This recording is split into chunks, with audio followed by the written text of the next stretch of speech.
Pasca ditinggal suami masuk penjara perkara kasus narkoba, Sri Lestari, seorang wanita muda, merasa putus asa sebab keadaan ekonominya memburuk.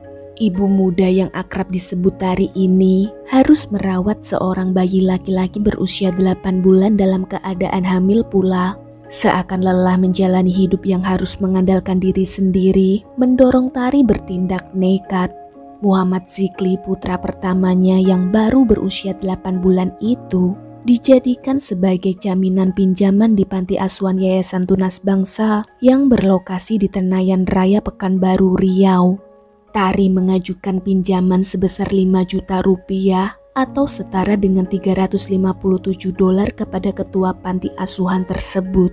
Entah mengapa Lili Ramawati selaku ketua panti tidak keberatan saat Tari menawarkan Zikli sebagai jaminan pinjaman. Setelah mendapati pinjaman uang itu, Tari mendadak pergi meninggalkan rumah tempat dirinya tinggal bersama ibu dan saudara laki-lakinya. Tidak tahu menau latar belakang serta keadaan panti tempat putra pertamanya dititipkan, Tari menghilang begitu saja meninggalkan Zikli beserta keluarga besarnya. Sampai suatu ketika Zikli dilaporkan tewas secara tiba-tiba, dan dari kematian Zikli inilah terkuak fakta mengerikan di balik panti asuhan Yayasan Tunas Bangsa. Berikut ceritanya.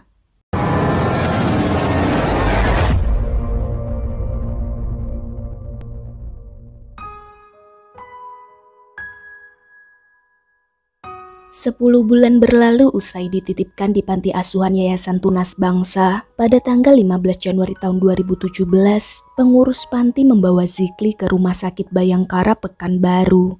Dalam kondisi lemas, Zikli diperiksa oleh dokter. Sebelumnya, pengurus panti memberitahu dokter bahwa sudah berhari-hari Zikli menderita diare disertai demam tinggi. Beberapa jam selesai diperiksa, malangnya nyawa Batita berusia 18 bulan itu tidak tertolong. Bagai disambar petir di siang bolong, berbulan-bulan tidak mengetahui keberadaan cucunya. Suparmi, nenek Zikli, mendapati kabar duka tersebut melalui pengurus panti yang sengaja mendatangi warung lontongnya. Bergegas Suparmi bersama putranya Dwiatmoko mendatangi rumah sakit untuk mengurus kepulangan jasad Zikli. Seakan belum kelar kesedihan yang dirasakan Suparmi, setibanya di rumah sakit, lagi-lagi ia terpukul untuk kedua kalinya ketika melihat kondisi jasad Zikli yang mengenaskan. Fisiknya terlihat kurus bak anak yang tidak terawat, banyak luka memar di sekujur tubuh, telinga Zikli bahkan sampai mengeluarkan nanah. Yang lebih memprihatinkan lagi ialah terdapat luka basah di bagian alat vital. Melihat kondisi cucunya yang tidak wajar, Suparmi bertanya kepada pengurus panti tentang apa yang terjadi dengan Zikli hingga membuat ia tewas menderita banyak luka. Menjawab pertanyaan Suparmi, pengurus panti menjelaskan kalau Zikli menderita sakit diare disertai demam tinggi, serta menjelaskan luka basah di bagian alat vital merupakan luka iritasi yang disebabkan oleh popok. Singkat cerita, jasad Zikli kemudian dikebumikan di TPU Jalan Seroja, Kecamatan Tenayan Raya. Selama masa berkabung, pikiran Suparmi dan Dwiatmoko dipenuhi banyak pertanyaan perihal kondisi jasad Zikli yang menderita banyak luka serta menganggap meninggalnya Zikli tidak wajar. Ditambah lagi omongan pihak rumah sakit yang menyarankan mereka agar melaporkan kasus kematian Zikli ke polisi. Kecurigaan-kecurigaan itu lantas mendorong Dwiatmoko membuat laporan ke pihak kepolisian setempat pada tanggal 25 Januari tahun 2017. Menanggapi laporan Dwiatmoko, beruntungnya polisi dengan sigap bersedia menyelidiki penyebab kematian Zikli. Setelah mengantongi izin keluarga besar, pada hari Sabtu tanggal 28 Januari tahun 2017, polisi bersama tim DVI Bidokes Polda Riau membongkar kembali makam Zikli untuk keperluan otopsi. Lalu berdasarkan hasil pemeriksaan laboratorium forensik menunjukkan Zikli menderita beberapa luka lecet serta luka memar di bagian perut, pipi, dan punggung. Diduga Zikli mengalami penganiayaan berupa pukulan benda tumpul. Kendati sudah mengetahui penyebab luka-luka yang diderita Zikli, sayangnya pihak forensik tidak dapat memastikan penyebab kematian Zikli sebab bagian organ dalamnya sudah terlanjur membusuk. Meski demikian, kasus kematian Zikli ini menjadi jalan pembuka terungkapnya fakta-fakta mengerikan di balik yayasan panti tempat di mana Zikli diasuh. Setelah memastikan adanya tindak kekerasan terhadap anak di bawah umur yang kemungkinan dilakukan pihak panti, keesokan harinya Minggu 29 Januari tahun 2017, polisi memanggil Ketua Yayasan Tunas Bangsa yaitu Lili Rahmawati selaku penanggung jawab sekaligus pemilik panti asuhan sebagai saksi.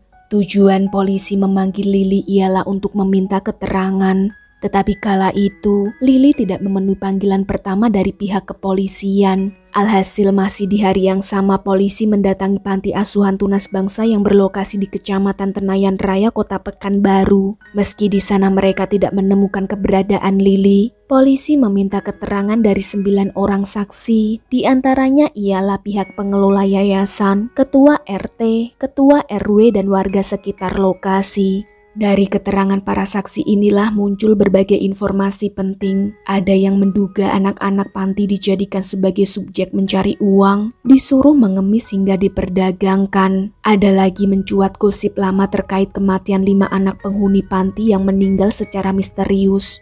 Mendengar informasi itu, polisi langsung bergegas melakukan penyisiran merata ke seluruh lingkungan panti. Saat mereka menemukan satu titik lokasi berlubang yang diduga sebagai kuburan, polisi menggalinya, akan tetapi tidak ditemukan tanda-tanda jenazah atau tulang belulang seperti yang dikhawatirkan. Keesokan hari pada tanggal 30 Januari tahun 2017, polisi melayangkan surat peringatan pertama kepada Lili agar memenuhi panggilan mereka.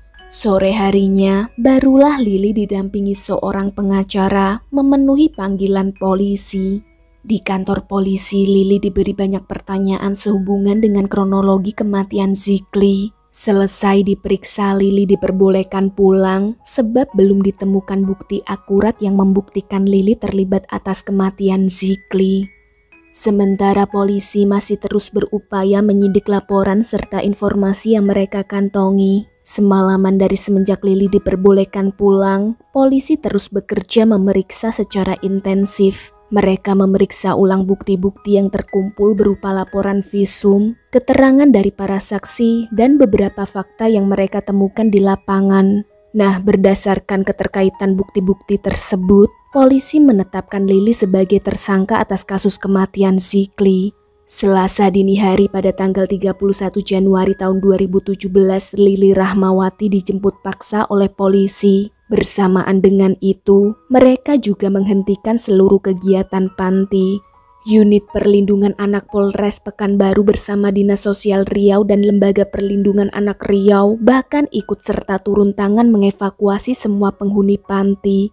Usai melakukan evakuasi, polisi beserta petugas-petugas lainnya ikut turun tangan menelisik setiap sudut ruangan panti. Di sana terpampang pemandangan yang amat memprihatinkan. Banyak barang tergeletak di lantai, hingga sampah-sampah berserakan di seluruh penjuru panti. Tidak hanya itu, kondisi toilet dan kamar anak-anak juga nampak jorok sekali. Diduga penghuni panti mendapatkan asupan makanan-makanan kadaluarsa yang bekas bungkusnya ditemukan berserakan. Panti asuhan Tunas Bangsa Pekanbaru Riau ini sangat tidak layak untuk dihuni. Satu fakta mengejutkan terungkap melalui pernyataan Kepala Dinas Sosial Riau bernama Syarifuddin yang mengatakan bahwa izin panti itu telah habis sejak tahun 2015. Pihak panti tidak memperpanjang izinnya lantaran tidak mampu memenuhi persyaratan. Sebenarnya, Yayasan Tunas Bangsa yang berdiri sejak tahun 1999 ini tidak lagi mengantongi izin yayasan sejak tahun 2011. Sedangkan izin panti habis pada tahun 2015. Alasan izin Yayasan Tunas Bangsa dicabut karena dinilai tempat penampungan tersebut tidak layak huni. Jadi, selama 6 tahun lamanya, yayasan itu telah beroperasi secara ilegal. Pergerakan yayasan tidak terdeteksi sebab Dinas Sosial Provinsi Riau berhenti mengawasi Yayasan Tunas Bangsa semenjak izin yayasan mati, sehingga dianggap sudah tidak beroperasi. Terlebih lagi, Dinas Sosial Provinsi Riau mengaku baru punya kewenangan mengawasi panti sosial pada tahun 2016, yang sebelumnya tugas itu dilakukan oleh Dinas Kabupaten setempat. Tidak hanya satu panti asuhan saja yang dikelola Lili Rahmawati, ketua sekaligus pemilik Yayasan Tunas Bangsa itu mengelola 5 panti asuhan yang lokasinya berpencar-pencar. Panti pertama ialah panti asuhan yang terletak di Jalan Bukit Rahayu, Kecamatan Tenayan Raya, Pekanbaru. Panti ini merupakan awal mula Lili menekuni karir sebagai pekerja sosial. Di panti pertama jugalah Zikli Batita 18 bulan yang malang itu meninggal dalam kondisi tubuh penuh luka lebam. Sementara panti kedua terletak tidak jauh dari panti pertama. Bangunannya 2 lantai bercat kuning hijau dengan pemandangan kaca jendela yang dibiarkan pecah. Sama seperti panti pertama, bangunan panti kedua terlihat kumuh, juga dihiasi barang-barang berserakan. Yang membedakan cuma tempat istirahat penghuni panti, di mana mereka dipaksa tidur di sebuah ruangan kecil berpintu teralis besi mirip penjara. Berikutnya panti ketiga merupakan tempat penampungan para lansia dan anak-anak yatim piatu. Kondisi panti yang terletak di Jalan Cendrawasih Gang Nuri, Kecamatan Marpoyan Damai ini juga serupa dengan 2 panti sebelumnya. Sedangkan panti keempat beralamat di Jalan Lintas Timur Pekanbaru KM 13 Kecamatan Tenayan Raya. Sedikit berbeda, area panti yang berdiri bangunan 2 lantai bercat kas kuning hijau itu nampak lebih luas dari panti-panti terdahulu. Lalu terakhir panti kelima diperuntukkan khusus penghuni yang menderita gangguan jiwa. Beralamat di Jalan Lintas Timur Pekanbaru KM 20, panti kelima berada di tengah-tengah hutan, jauh sekali dari pemukiman warga. Bangunan ini memiliki beberapa ruangan berukuran 4x4 berpintu teralis besi bak penjara yang dihuni 4 orang sebagai tempat beristirahat, makan, juga buang hajat. Para penghuni sama sekali tidak diberikan akses air bersih. Mereka hanya diberikan air minum 1 kali sehari. Itu pun bukan air bersih, melainkan air dari sumur yang terkontaminasi jentik-jentik nyamuk serta lumut hijau. Dari kelima panti yang sudah dijelaskan barusan, petugas dari Dinas Sosial Provinsi Riau dan Lembaga Perlindungan Anak berhasil mengevakuasi 48 orang. Di antaranya ialah 5 balita, 12 anak-anak, 7 lansia, 23 penderita gangguan jiwa dan 1 orang pramusaji. Mereka kemudian dialihkan dengan rincian sebagai berikut. 23 orang penderita gangguan jiwa dibawa ke Rumah Sakit Jiwa Tampan, 3 orang dialihkan ke Panti Bina Laras, 1 orang dialihkan ke Panti Sosial Tresnawirda Kusnul Khotimah, 1 anak diserahkan ke orang tuanya, 3 balita ada yang dibawa ke Rumah Perlindungan Trauma Center, sedangkan sisa anak lainnya diamankan di Rumah Perlindungan Sosial Anak milik Dinsos Riau. Pasca melakukan pencocokan daftar nama penghuni panti yang sudah dievakuasi, diketahui masih ada 5 orang anak yang belum diketahui keberadaannya. Lalu saat polisi bertanya tentang keberadaan kelima anak itu, Lili sangatlah tidak kooperatif, berbelit-belit dan terus membela diri. Namun beruntung tidak butuh waktu lama, dengan sendirinya suami Lili bernama Idang menyerahkan kelima anak tersebut, yang ternyata sengaja disembunyikan di rumah Lili dekat Pasar Bawah Kecamatan Senapelan, Pekanbaru. 5 anak itu adalah Siti Khotijah, Siti Aminah, Taufik, Sarah, dan Siti Fatimah. Kemudian waktu polisi bertanya alasan mengapa Lili menyembunyikan mereka, ia mengaku kalau dirinya tidak sanggup terpisah dari anak-anak yang sudah dirawatnya sejak bayi. Saat proses observasi berlangsung, kelima anak-anak itu menyampaikan pengakuan yang amat memilukan. Mereka mengaku tidak mendapatkan kehidupan layak di panti asuhan tempat di mana Zikli jatuh sakit sampai meninggal dunia. Kepada penyidik, mereka mengadu pernah dipaksa Lili mengemis di beberapa titik lokasi keramaian di kota Pekanbaru. Setelah melalui observasi, mereka berlima lantas dititipkan ke rumah aman milik Dinas Sosial Provinsi Riau. Kondisi 5 panti Yayasan Tunas Bangsa yang dikelola Lili Rahmawati memang sungguh bertolak belakang dengan kehidupannya yang terbilang bergelimang harta. Memiliki rumah mewah dan 4 mobil pribadi tentu membuat orang-orang berpikiran negatif terhadap Lili sang ratu panti. Warga sekitar menduga Lili mengumpulkan kekayaannya dari uang donatur serta uang hasil jeripaya penghuni panti yang disuruh mengemis. Dugaan mereka terbukti melalui penjelasan Ketua LPAI Riau Esther Yuliana saat melakukan evakuasi di salah satu panti. Beliau mengungkapkan bahwa 2 orang lansia yang ditemuinya mengaku kerap ditugaskan Lili mengemis di jalanan. Sebagian besar pendapatan mereka itu wajib disetorkan kepada Lili. Tidak hanya itu, Lili bahkan pernah memerah salah satu orang tua penghuni panti bernama Andi yang merupakan seorang pecandu narkoba. Kepada Esther, Andi mengungkapkan bahwa 10 tahun yang lalu saat dirinya dititipkan di panti, Lili selaku ketua yayasan meminta orang tua Andi membayar uang penanganan sebesar 45 juta rupiah sebagai biaya hidup sekaligus biaya terapi. Namun alih-alih digunakan untuk perawatan Andi, uang itu justru dipakai Lili untuk keperluan pribadi. Sedangkan nasib Andi terlantar di panti kelima, menempati ruangan jorok berukuran 4x4 bak penjara selama 10 tahun lamanya. Kisah itu serupa dengan apa yang dialami Suparmi yakni nenek Zikli. Setelah berbulan-bulan mencari keberadaan cucu beserta putrinya Tari yaitu ibu dari Zikli, Suparmi baru tahu kalau ternyata Zikli dititipkan di panti asuhan tunas bangsa. Saat Suparmi hendak mengambil kembali cucunya, Lili si ketua yayasan memberikan satu syarat yang wajib dipenuhi. Syaratnya ialah Suparmi harus membayar hutang Tari sebesar 5 juta rupiah ditambah dengan biaya merawat Zikli selama dititipkan di sana sebanyak 3 juta rupiah. Jadi total keseluruhan yang mesti dibayar Suparmi supaya dapat membawa pulang Zikli adalah 8 juta rupiah. Suparmi yang sehari-hari berjualan lontong dengan penghasilan rata-rata 60.000 tentu sangat keberatan memenuhi persyaratan tersebut. Ia hanya bisa pasrah mengikhlaskan Zikli dirawat di panti untuk sementara waktu, meski Suparmi tahu akan konsekuensinya yang tidak diperbolehkan menjenguk atau melihat Zikli sama sekali.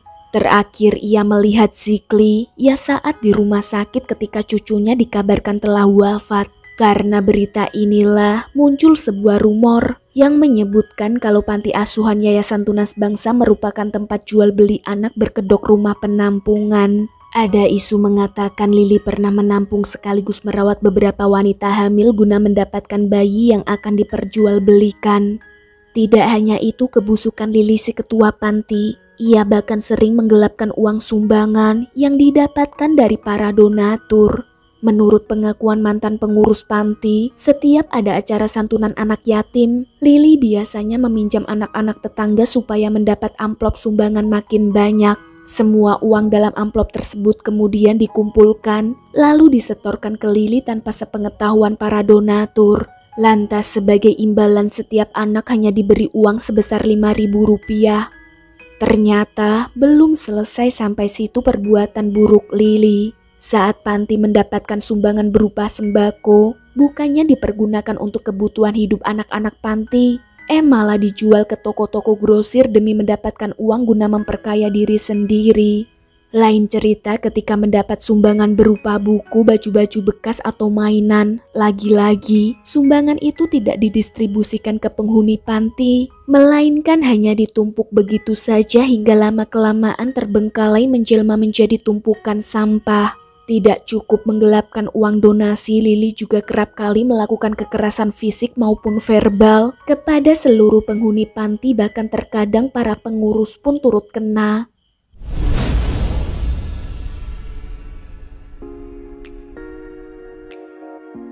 Saat proses interogasi berlangsung, Lili tidak mengakui semua tuduhan. Ia justru menuduh keluarga Zikli pernah mengancam serta meminta uang sebesar 50 juta rupiah.